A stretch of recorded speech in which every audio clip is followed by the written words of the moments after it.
Stoner by John Williams.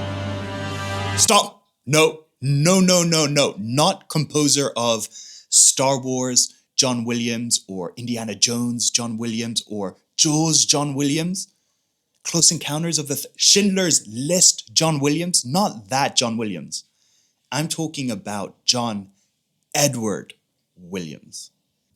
So Stoner by John Edward Williams, not the composer, is a really underrated book, maybe even underappreciated. Like, I don't really hear much chatter about it generally, although I'm pretty sure that a lot of you down below will be like, oh, I knew about this book before he was even born. I think it would be fair to say, though, that when it was published in 1965, it was rather unappreciated because it was released to very little fanfare, and for decades it just sort of flew underneath the radar until it resurfaced in the 21st century mega style.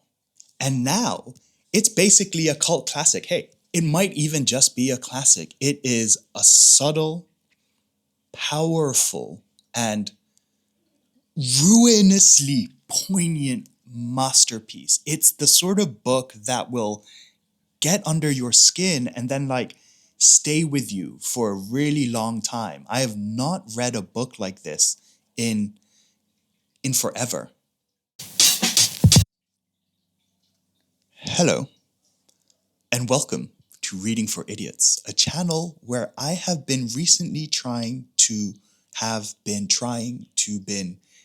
my intros short because my retention rate kind of drops off around here. I publish videos of me reading live over the weekends, and during the week I publish bookish, God, I hate that word, content. I hate that word even more. Just a quick channel update. Some interesting new types of videos coming soon. I guess you'd call them types, including an awesome series inspired by the whole Drake versus Kendrick beef. Also, my new realistic reading roundup live streams right here on YouTube, where I talk about the 2 or 3 books that I actually have read and not the 10 books that I haven't that conveniently fit into a trending topic. No hate. Anyway, those happen pretty much on the last Wednesday of every month. And if you want to catch me live, just hit that notification button down below. Anyway, Stoner by John Edward Williams was already on my TBR list, but it got pumped straight up because of a recommendation from one of y'all, you know who you are, right here in the YouTube comments. Thanks for that recommendation. And what struck me most about the book was how it just elevated the ordinary and maybe even celebrated failure, not really, but really. And it touches on this idea of the crumbling of the American dream, and so early in the life of the nation as well, just like the hypocrisy of it. So yeah, watch to the end because I will touch on all of that, and welcome to my no spoiler review of Stoner by John Edward Williams. Like, share, subscribe.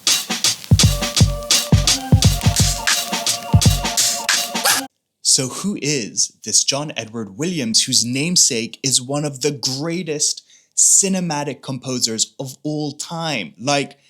All those names I mentioned at the very top, he actually composed those scores, not to mention a slew of others, including Saving Private Ryan. John Edward Williams, 1922 to 1994, was an American writer, novelist, editor, and professor, also known for Butcher's Crossing, which was published in 1960, Augustus, published in 1972, and that won the US Book Award in 1973, and of course, finally, Stoner, published in 1965. He was a Texan. He was a World War II veteran with the US Air Force.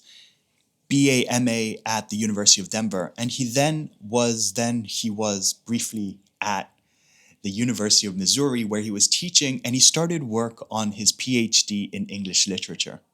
He then returned to the University of Denver as an assistant professor. Later on, he became the director of their creative writing program, or was it their creative arts program?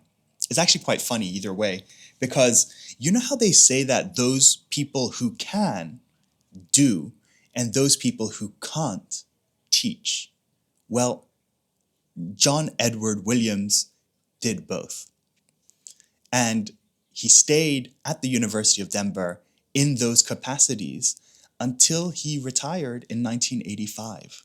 He seems like an intensely private guy, someone who, just on his own, contended with his demons, maybe because of the war. Actually, in 2019, his widow, Nancy Gardner, in a very touching interview in the Paris Review, talks about what he was like, his military service, the way he worked, his alcoholism. I'll put a link to it down below. In many ways, John Edward Williams feels like he represents many men of that sort of generation.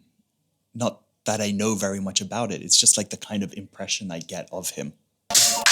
Once you know a little bit about the author, it's kind of hard not to see them in their work, right? So our protagonist is a poor farm boy called William Stoner, and he goes to university just before World War I, pre-World War I, to study agriculture because his parents wanted him to study that, they're farmers. But he then falls in love with English literature and he dedicates his life to academia. And the novel simply follows William Stoner's life.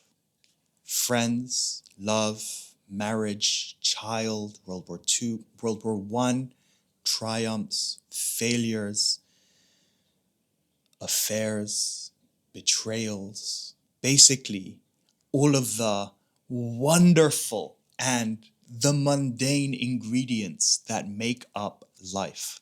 And the novel subtly shows all of the flavors that make those ingredients, all of the perseverance and grit, the patience we'll need to cultivate and exercise, the love that we are just unaware of or even just misunderstand, the sheer doggedness we will need just to get through things, and all the belief and all the trust that wavers all the time, despite us thinking that, hey, we've grown up a bit, or we've matured a bit, or we've learned a little bit more. And nowhere is it more obvious than in John Edward Williams's writing itself. His words are beautiful, they're plain, they're simple, they're understated, they're restrained even, and somehow Williams is able to bring a weight to them, like how ordinary things in our lives, these mundane, everyday things, just through the course of living, can take on an enormous weight that just sits on us. You know what I mean? It's genius. But the thing is, Stoner himself is no genius. Homeboy got no superpowers, man. He's not like your other literary protagonist. He doesn't change the world. He's not a rebel. And in fact, the first 2 paragraphs of the novel says as much. Wild. It's wild. This is how the book starts, okay?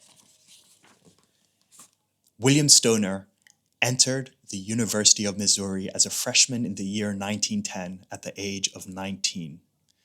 8 years later, during the height of World War I, he received his Doctor of Philosophy degree and accepted an instructorship at the same university where he taught until his death in 1956.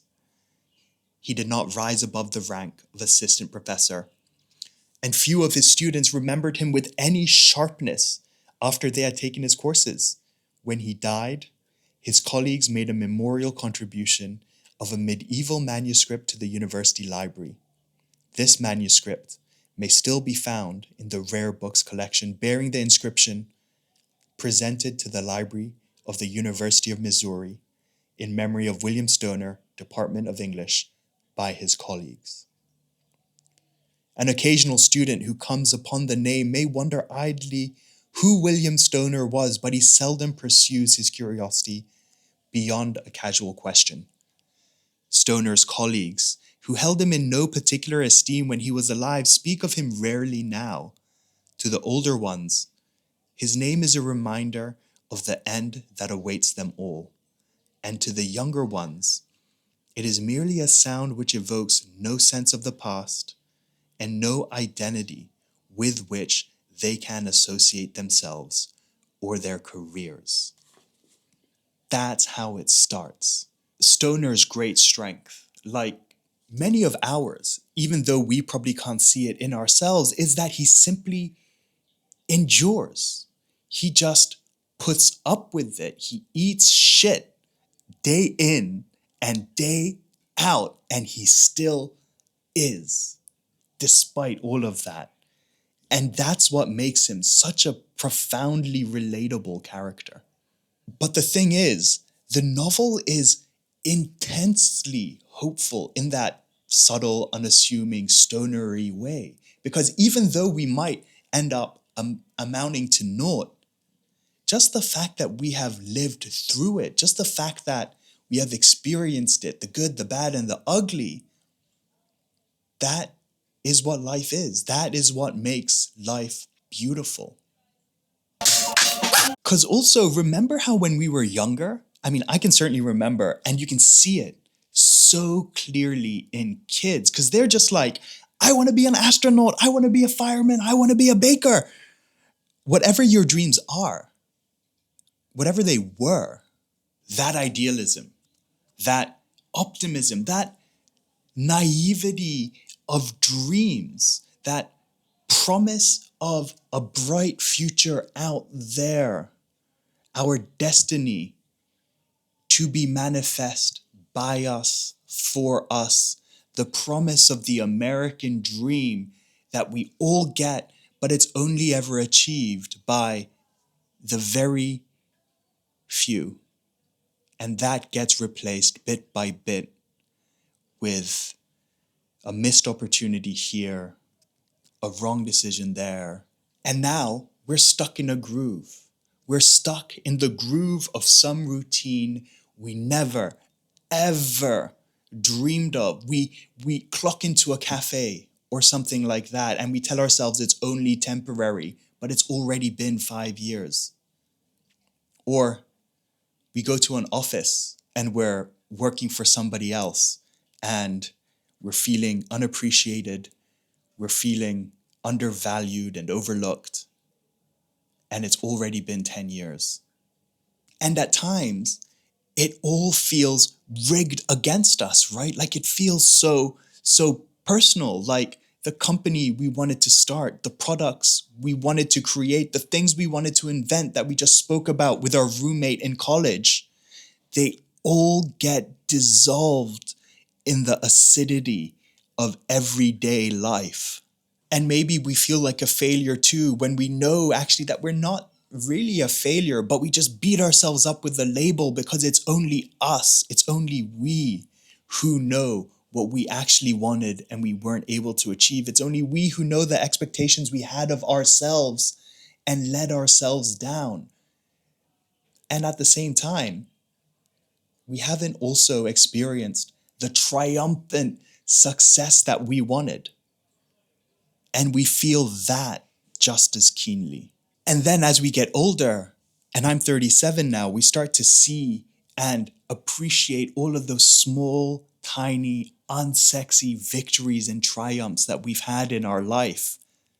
Even as stupid as a sneaky cocktail we had in the afternoon after bunking off work, or seeing a friend you haven't seen in a really, really long time, or like a catastrophic argument that you thought was unrecoverable, just kind of resolved with a simple hug. And that, my friends, is the genius of Stoner. by John Edward Williams. All right, you silly, silly people. Thank you for watching to the end. Stoner, as you can probably tell, is a book that will stick with you for a very long time. Go out there, get a copy, read it. If you like this video, you know what to do. Start a flame war down in the comments down below. Like, subscribe, put it in your family WhatsApp chat, all those things. Oh yeah, if you also have a book recommendation, let me know down below. This was a book recommendation and damn, it was a good one. Otherwise, idiots, until next time, like, share, subscribe.